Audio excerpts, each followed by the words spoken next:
climate change is in the air, world leaders will soon be in Copenhagen trying to fix the planet. Top of the list will be cap and trade in greenhouse gases. Cap and trade starts pricing the pollution that's being sent into the atmosphere. It has already spawned a new army of eco-mercenaries. That's the sound of money. With fortunes to be made, is it the end of climate change or the start of carbon colonialism? It's not the way to stop the climate change. Either way, we're at the front of the gravy train. Woo! Yo! Canada invented carbon credits, and now we're cashing in. You can make money and save the planet at the same time. I'm Anne-Marie McDonald. Doc Zone goes on the trail of the carbon hunters. Sometimes it looks like the world is on fire. If global warming is the crisis of our age, can we do anything to stop it or reduce the harm?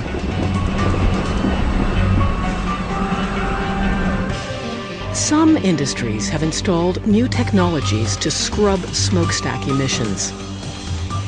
Governments have encouraged renewable energy projects and set fixed limits on air pollution. Carbon taxes might help, although many politicians are afraid of voter backlash. But there is one other thing to try, one more new tool that could help repair the air and get us on the road to a greener future. Putting a price on carbon pollution is the big idea that some very influential people think will work.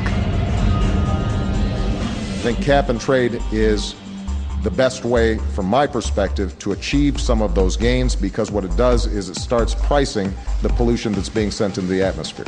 Carbon trading has already made a very substantial contribution. Emissions have been reduced far more rapidly than would have otherwise happened. I think the whole business of carbon trading and carbon offset is a blind alley that we're going down. It's a very dangerous distraction from the real business of making real emissions reductions. You really need to have an economic incentive to change the way we do things. A market solution to pollution has already created a new breed of entrepreneur, the carbon hunters.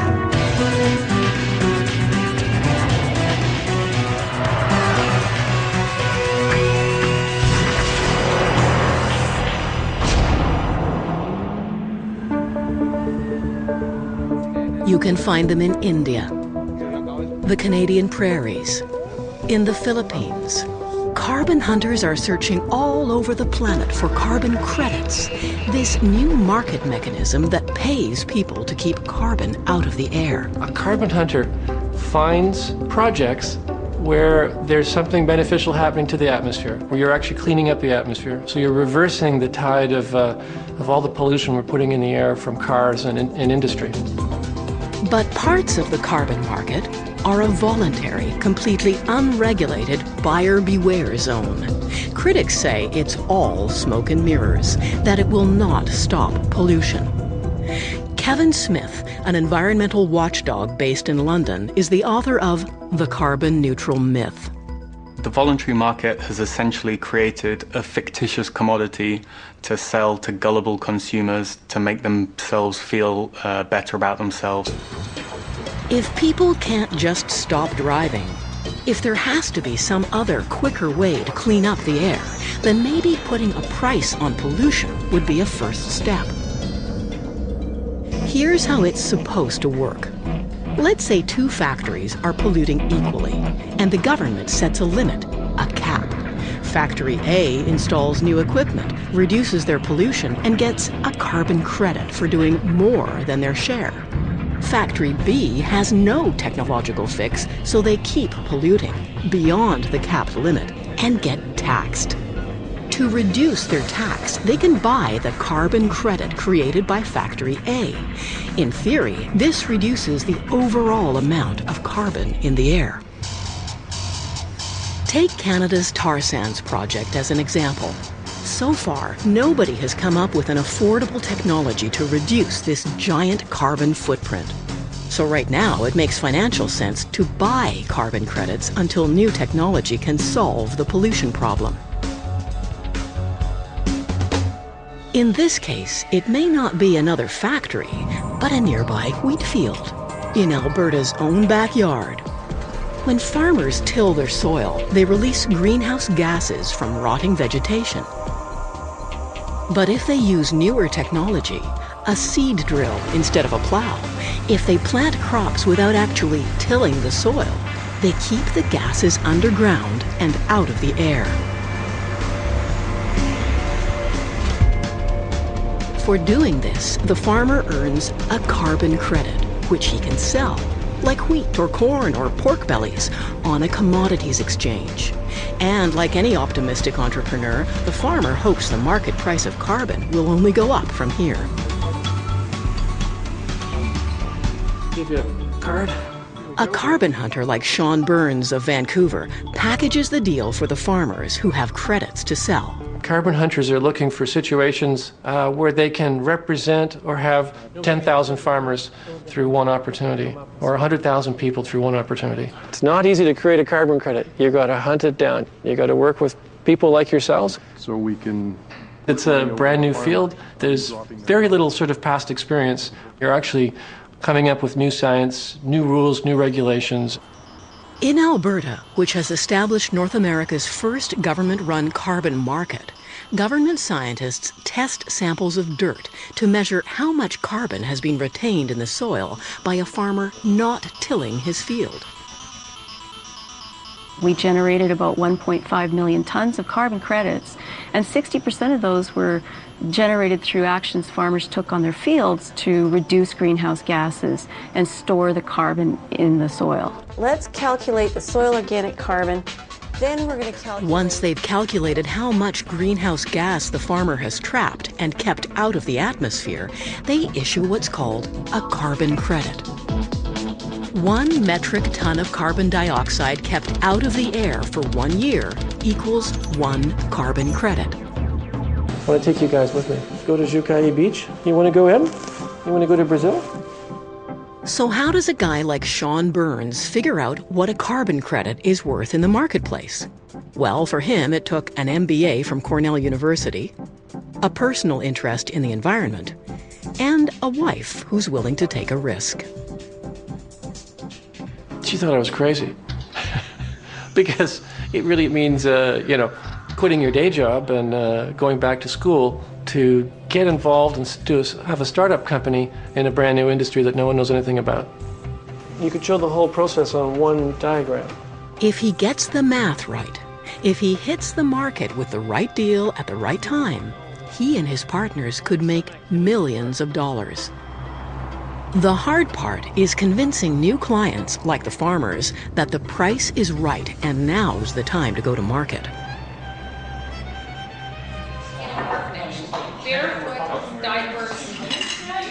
The Laniers have been farming this land for generations, growing wheat and alfalfa they ship around the globe. They know in the age of climate change, they've got a valuable new crop. I suspect that the carbon's worth more than they're offering. You don't often take the first offer sort of thing. It's probably going to get huge when you look at the oil companies and the numbers that they deal in. If you sell the carbon credits at the wrong time, you're probably going to get much less than the value they are going to be.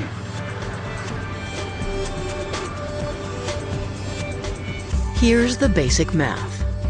The Lanier farm is 3,300 acres of untilled soil. Scientists test the soil and find that it stores 0.2 metric tons of carbon per acre per year. A carbon hunter like Sean then does all the paperwork to make the Laniers eligible for 660 carbon credits per year. I'd really be interested to talk with you, man. Documenting hot air is a difficult thing for people to believe in. People think that somehow carbon credits are a way for polluters to get away with polluting. The idea of global carbon trading was hatched at the United Nations Summit in Rio in 1992. We cannot be complacent unless the agreements reached here are accompanied by real commitments. Canada's Maurice Strong, as head of the summit, made a revolutionary suggestion. Why not pay people for keeping carbon out of the atmosphere? It was the birth of greenhouse gas pollution as a tradable commodity. What we're going to see is the expansion of the importance and the value of that commodity beyond anything else. The world can live without gold. The world cannot live if it fails to reduce our emissions of carbon. To turn this big idea into reality, Strong turned to Richard Sander, one of the world's most successful commodities traders. The world emits about 30 to 35 billion tons of carbon. That's, quote, the crop. That presents a market that could be $15 trillion. Critics like Kevin Smith believe greed is driving the carbon trade, not a desire to go green and save the planet. It's become how to make a quick buck out of the carbon market. The number of lobbyists who are aggressively pushing carbon trading, trying to expand the carbon market, vastly outnumber the people from the environmental NGOs who are kind of pushing for the real emissions reductions. Yes, there's some profiteering. It's not enough to negate the value of the concept. The fact is that the oil industry is spending billions of dollars annually. It's new, and in anything new you can expect that there's some wrinkles to be ironed out. But I'm very pleased that the UN did not wait for all the system to be perfected. Okay, you have a great day, EJ. See you later, Emmy. Okay. Imperfect as the marriage of profit motive and saving the planet may be, Sean Burns intends to make it work. He's on his way to the office to close a deal with a Texas tycoon who wants to buy a huge swath of the Amazon rainforest to create carbon credits. Hi, Don. It's Sean and Kirk. Hi. If it works, this could be the biggest carbon credit transaction ever. My partner and I have access to several millions of acres of rainforest property. And, the Texan has decided to let Sean and his team package the deal. Okay, bye-bye.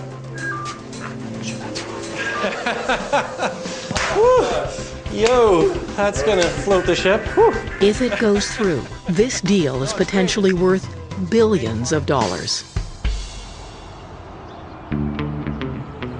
The tycoon on the other end of the phone was Don Lambert, who made his fortune in the oil business. He's now ready to invest in what may be an even more lucrative industry, preventing millions of trees from being cut down. Well, if you've got 100 million tons of carbon that you're sequestering for 30 years, and the price of carbon is $25 a ton, you're looking at $2.5 billion. For every tree that's cut or burned in the rainforest, a ton of carbon escapes. For every tree saved, you get a carbon credit. 2 million acres of Amazon rainforest preserved equals 100 million carbon credits per year, which Don Lambert will sell for a profit as the cost of pollution increases. Some people will get rich out of this. There's no doubt about that. But that's nothing to be ashamed of or embarrassed about. I don't often quote former President Clinton, but I think he has a very apt phrase for this. He calls it capitalism with a conscience. You're looking at the major oil companies being buyers. You're looking at the major utility companies being buyers. Buying credits like these puts an oil company or a power plant on the road to carbon neutral without having to install new technology or change the way they do business. Environmental critics say it's all a sham.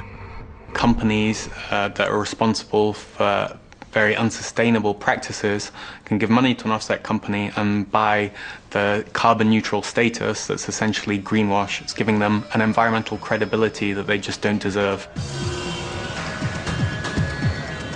There are carbon hunters all over the world. Kishore Bhutani works out of Mumbai, India. India, with its booming economy, is one of the global hotbeds of carbon trading. Right now, India is going to be one of the major forces or suppliers of carbon credits in the carbon market. It has to be. How many cows per house? Today, Kishore Bhutani is explaining how carbon credits can make money for a group of Indian dairy farmers. 600 carbon credits at the rate of, say, $10. Worst case scenario. 3 million. One cow gives you 4 carbon credits. Cows are revered in India. Their dung left to dry and sometimes burned later as fuel. But as it dries, it releases methane. Even though carbon credits are measured in units of carbon dioxide, there are a variety of other harmful gases that trap heat in the atmosphere, and the most damaging of all is methane. Keep 1 ton of methane out of the air and you get 21 carbon credits. But cows right now are going to be looked as methane carbon credits, essentially a cash cow right now, literally. Women collect the dung. It gets weighed and dumped into a tank, where methane is collected and piped into villagers' homes as a cleaner source of cooking fuel.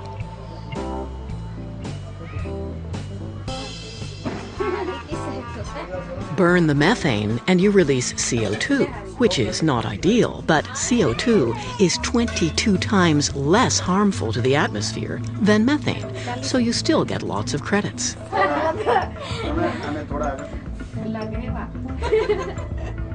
But one sacred cow can generate only 4 carbon credits, so Kishore needs a lot of cows to make this thing work. Fortunately, there are quite a few cows in India. What we do is we identify projects here, develop them for carbon credits, and then we trade it on the exchange, the Chicago Climate Exchange primarily. So a carbon credit packaged by Kishore Bhutani and a bunch of farmers in rural India is brokered on the Chicago Climate Exchange, and methane turns into money. But we were surprised when the bank official called us and we traded about $1 million worth of carbon credits, our very first trade. When rainforests get slashed and burned, it releases tons of carbon into the air we breathe. Next, Hollywood stars set a shining example on the road to green. Every bit of rainforest that gets ripped out over there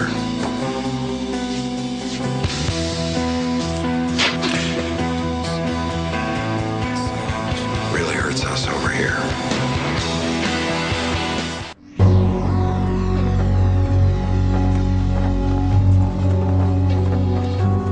It's not just big smokestack factories that need or want to buy carbon credits. All kinds of companies want to reduce their carbon footprints. And Jonathan Shopley at the Carbon Neutral Company can find just the right deal. With our carbon offsetting, you commit yourself to a reduction target and you meet it. It's a commitment to do the right thing. What if you, as an individual, want to do something about climate change? Well, often when it's hard to know the right thing to do, we tend to follow the stars, the Hollywood stars. There's been a lot of talk that carbon trading is a fad, but you got to look at how change really happens. Hollywood drove Hummers, public started driving Hummers, Hollywood drove Priuses, the public started driving Priuses, Hollywood started carbon trading, and I think you're going to start to see carbon trading across America. I think this is going to take. The band Coldplay was one of the pioneers. They wanted to offset the carbon footprint of their world tours. To do this, they sold fans certificates promising to grow mango trees in India that would absorb carbon dioxide. Credits from the Mango Tree Project were supplied by Jonathan Shopley's company. The Mango Project, that was an experiment. It was the first time we'd done something like that. And in the final result, there was no real follow-through. There was no commitment to how these mango trees were growing, and vast numbers of them simply died. And it was a complete failure. It's never going to be perfect from the get-go. We were sort of feeding our way forward into a field that really, we were creating as we were going along. Despite the fiasco with the mangoes, Coldplay continues to promote and tries to produce carbon-neutral concerts. And Hollywood's appetite for carbon credits seems stronger than ever. When I ring the gong like that, it's either a pretty big sale or it's a name that we've all heard of, somebody out of Hollywood often. So what's this one? Eric Blatchford's company, TerraPass, finds carbon credits from across North America and retails them to consumers, including the stars. At the Oscars, we gave TerraPasses to Brad Pitt, to Tom Hanks, to Cameron Diaz, Nicole Kidman, a whole raft of A-list celebrities to get the word out. All of them, they got a TerraPass for 100,000 pounds over the court, which is enough to offset a full year of Hollywood celebrity living. All the cars, the planes, the home energy use, and the partying too. You could hold that up like an Oscar, I guess, if you wanted to. It's the Oscar of, balancing out your carbon footprint. But it's just never that simple. Even the stars can't always buy their way to a greener world. I think the stars were probably a little embarrassed when they heard that the TerraPass carbon offsetting they were getting was, it was a utility company that was already sequestering methane, and they just started selling it off as trading. And I think when people heard that, yeah, they were a little embarrassed, but this is Hollywood. Bad press is, it's routine. Everybody gets bad press. I really think it was part of the thing that kicked off the movement towards higher quality offsets here in North America. This is not just a forest fire. This is climate change. Many people are unaware that locked away inside the world's plants and trees are enormous amounts of carbon dioxide. Trees absorb about 20% of greenhouse gases from the air. So it's no wonder everyone wants to save or plant a tree. My wife and I went on a vacation last winter on Air Canada, and I bought carbon credits offered by Air Canada online. When Michael Sather clicked on the Air Canada button, he paid to plant a tree to offset the carbon emissions from his flight. Air Canada teams up with a company called Zero Footprint to plant trees for carbon offsets. This forest restoration project in Maple Ridge, British Columbia, plants young evergreens to replace alder trees in an attempt to speed up the natural process. What happens is this, is in the very early stages of restoration, you actually release some carbon into the atmosphere. It's a small amount. And then in the first 5 years, very little carbon is sequestered. As the tree gets bigger, more and more carbon gets sequestered. It just so happens that Michael Sather lives in the Maple Ridge area. And when he found out this was what he paid for, he was not a happy guy. I'm not confident that these trees will be here in the long run, at least not a lot of them, because there's so much invasive blackberry here, and they will choke out a number of these seedlings. And Michael wanted to buy an offset that helped immediately. I don't think it makes carbon credits, certainly not in the shorter term, and we need carbon credits now. If you're buying that kind of an offset, sort of future offset, to offset your flight to Toronto, you're not really doing much good, and I think it's not what you thought you were buying. Like a green gold rush, there are now so many carbon offsets, carbon neutrals, and carbon credits for sale. It's hard to tell what's real and what's not, what's really green and what's kind of gray. This is our carbon credit machine. It turns CO2 into real high-value products. That would be chalk. It's absolutely buyer beware. If you Google carbon credits, you're probably going to get 200 hits of people who will sell you everything from soup to nuts. I've seen people planting trees in their backyard who will sell carbon. Carbon cowboys are out there running around where there isn't a lot of regulation. It makes me angry when I hear about projects that are unsubstantiated and that there are bad credits being generated from those, because it causes the whole commodity to be pulled into question. It makes no difference what's written on a piece of paper. Guidelines and regulations do exist, so it is possible to verify a legitimate carbon trade. So every time someone takes a ton of carbon dioxide out of the air, that activity gets documented, it's audited by, just like a financial audit. It gets a serial number and it's put on a registry. The cowboys drop out over time, and more ethical, larger groups move in over time as the industry grows. But it's brand new. They've gone from 5 years ago from 1 or 2 companies to probably 200 of them worldwide. Critics say carbon trading may keep CO2 levels from rising, but they don't actually reduce the total amount of greenhouse gas in the air. Take funeral pyres in India, for example.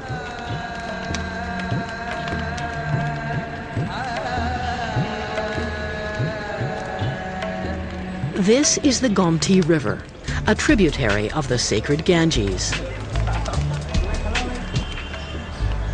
More than 8 million Indians are cremated each year, and each cremation uses about 400 kilograms of wood. Any way you do the math, that's a lot of forests cut and a lot of smoke into the air. But this is a Hindu religious tradition that is not likely to be given up anytime soon. Carbon hunter Anshul Garg has found a way to keep the tradition and save trees. We have reduced the wood consumption by 75%. And by that amount, we are reducing the greenhouse gas emissions also. This simple metal hood makes the fire burn more efficiently, so less wood is needed to consume a body. Because we are reducing greenhouse gas emissions, we are eligible for carbon credits. We have a potential of about 5 million carbon credits to be earned per year. It means about 100 million US dollars. But here's the tricky part. Anshul's fuel efficiency project was part of a plan already in the works to clean up the smoky air even before carbon credits came along. For a project to qualify as a genuine carbon credit, according to UN rules, a project must take additional carbon out of the air. The new buzzword is additionality. Additionality is a key issue. Offset projects are supposed to represent emissions reductions above and beyond what would have happened anyway. But often what we're seeing is projects that were in the pipeline, that were being developed, that were going ahead regardless of carbon offsetting or carbon trading, suddenly tarting themselves up as an offset project in order to gain a little bit of extra revenue. This problem has undermined confidence in the carbon credit market. So who's policing it? The United Nations office that administers this is actually tightening up significantly, requiring that those who earn credits get them because they contribute to projects which wouldn't otherwise occur. But making sure the credits and the money actually go to the right people can be harder than it looks. Especially in places like this, where carbon credits for the poor seem to vanish in the smoke. And who do you think is buying the carbon credits this person is making? Would you guess? The dead?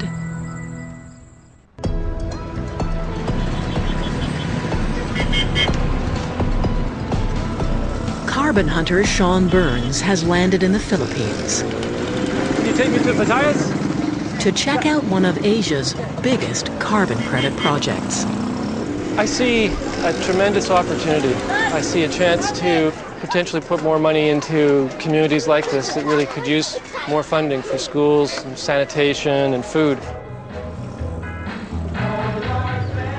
This is the village of Payatas, at the foot of one of the largest dumps in Manila. They call it Garbage Mountain. The people here have been making a living from the dump for generations. Now, as well as a crop of plastic and bits of metal, this dump is yielding up carbon credits. Garbage Mountain uses pipes buried deep in the dump to collect methane and burn it off. Converting methane to CO2 takes the worst greenhouse gas and makes it less harmful. As a byproduct, they also generate electricity. 1 mountain of garbage equals 100,000 carbon credits per year. Pangea, an Italian utility company that built the project, can use this credit to offset their pollution problems in Europe. It's a pilot project that could work at other dumps.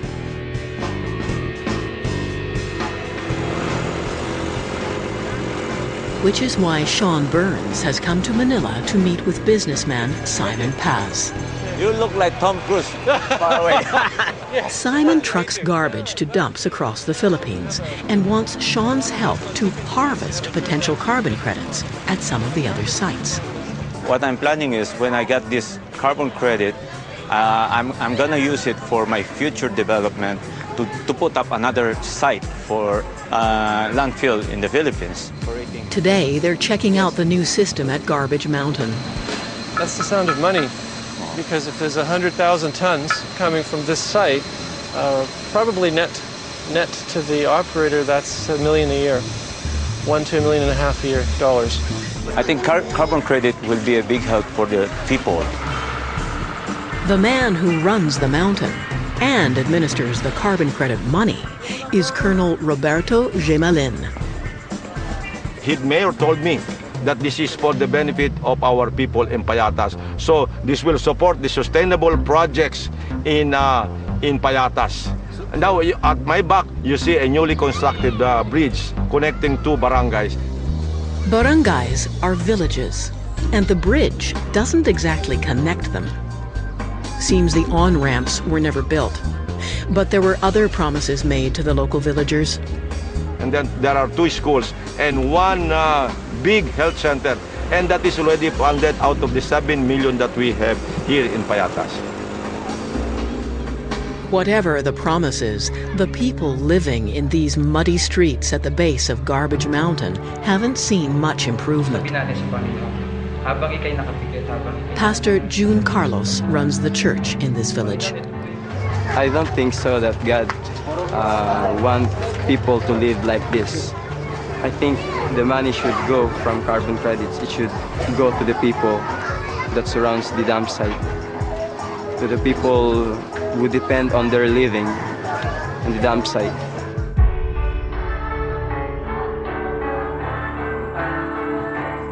An army of 10,000 scavengers still scours Garbage Mountain.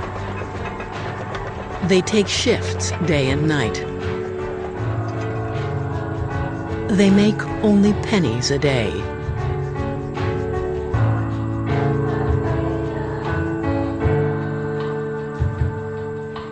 There are no carbon credits at the end of their rainbow.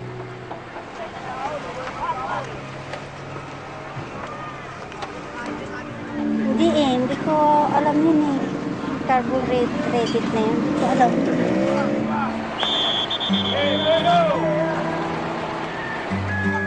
Sean Burns has come face to face with one of the ethical quandaries of global carbon trading.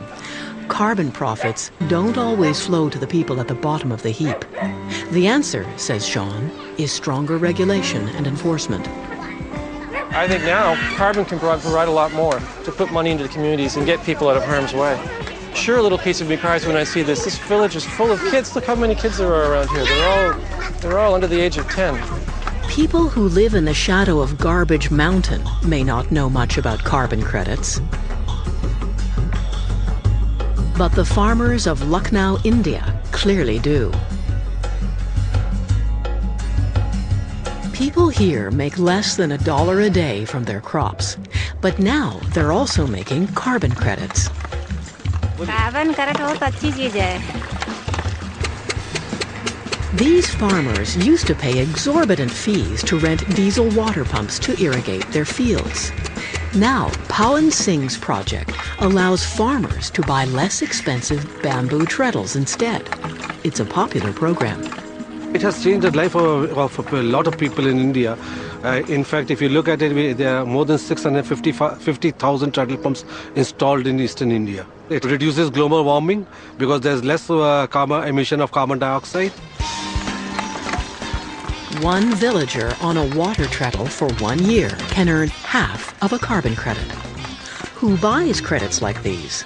Well, in such small quantities, it won't likely be a big oil company. More likely, these farmers will be selling their credits to well-intentioned individual consumers who want to reduce their carbon footprint.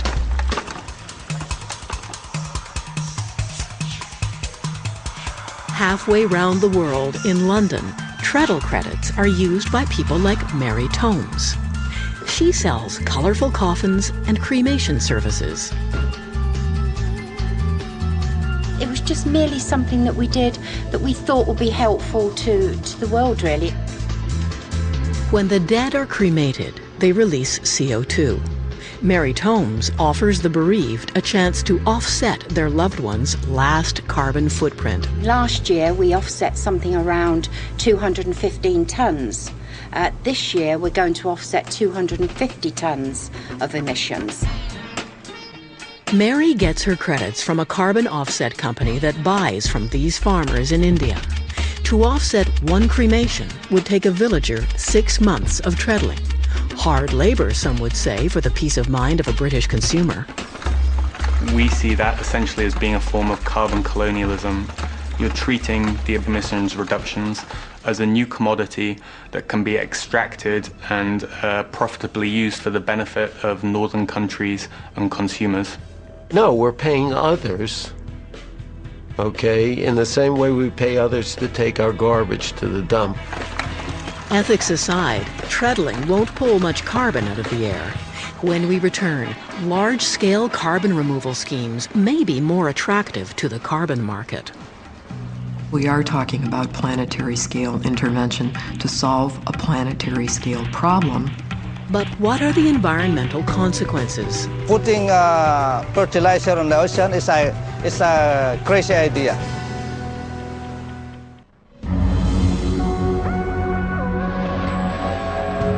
Carbon hunting may become a much bigger business, as big as the Pacific Ocean, if massive-scale technological schemes, like the plans to trap CO2 in seawater, get certified for carbon credits.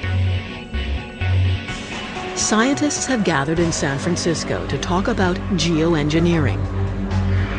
Margaret Lehnen has a PhD in geological oceanography. I believe that we will be required to actively remove CO2 from the atmosphere. I just don't see how we can change our economies quickly enough to deal with the climate impacts that are coming so quickly. We are talking about planetary scale intervention to solve a planetary scale problem of decades of duration. One plan is to dump urea, a chemical fertilizer, into the ocean to create massive algae blooms. Theoretically, the algae will absorb CO2 from the atmosphere, die, and eventually sink to the depths of the ocean, taking the CO2 with it, supposedly for centuries. If everything works according to plan, they're also hoping to generate millions of carbon credits in the process. If we were able to sequester a lot of carbon, 1 or 2 gigatons of CO2, it would be a very large activity, and it could be a large business or many large businesses. One group is already testing the concept. But in the Philippines, this whole idea of altering the ocean's chemistry isn't going over well with the local fishermen, who worry marine life will suffer. It is a crazy idea. Putting fertilizer on the ocean is a crazy idea. It's not the way to stop the climate change. Carbon credit is all about money. It's all about their business, for their own interest, not for the interest of the Filipino people.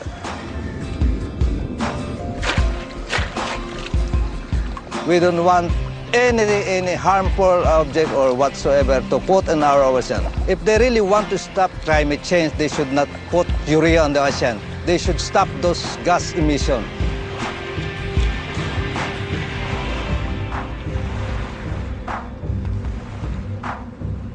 In Canada, the National Chief of the Assembly of First Nations also questions the wisdom of trying to sink carbon in the ocean.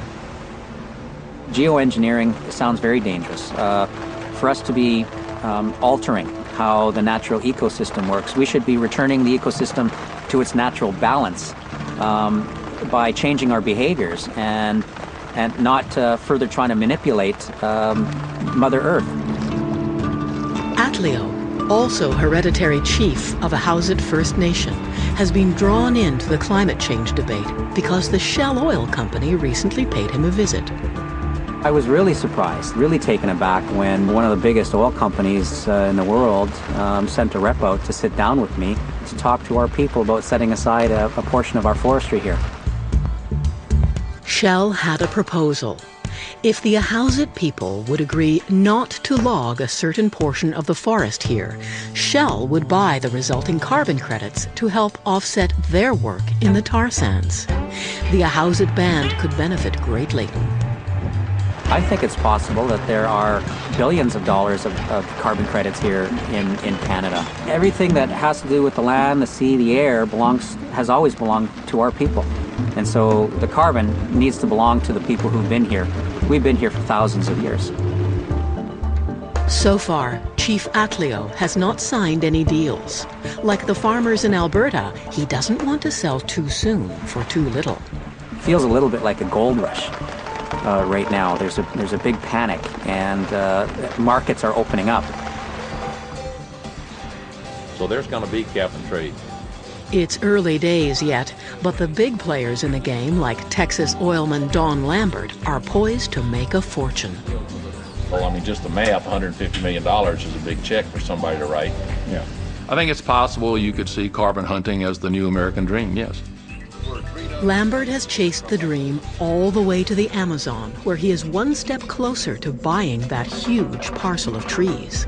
And to Washington, D.C., to the largest carbon trade expo in North America, where Sean Burns is hunting for a buyer for Lambert's credits.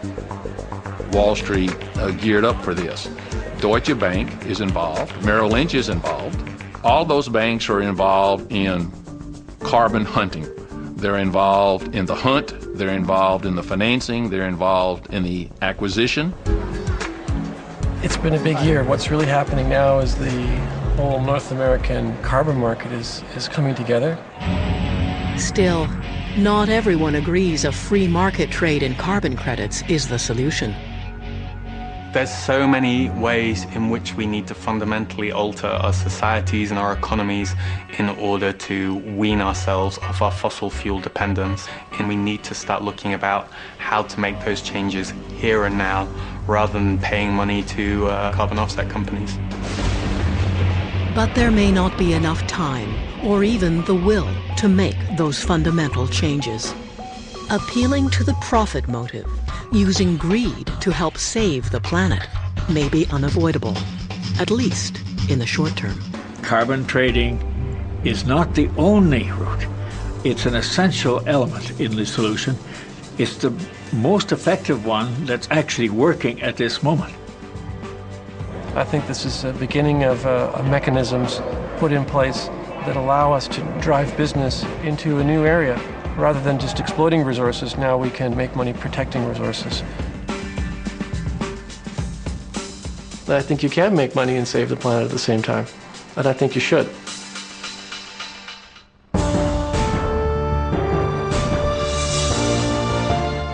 A string of cross-border murders. I'm next. Tied to a vicious biker gang. St. John boys call them calm. With a chilling chain of events. We want to be alone, don't we? That hits close to home.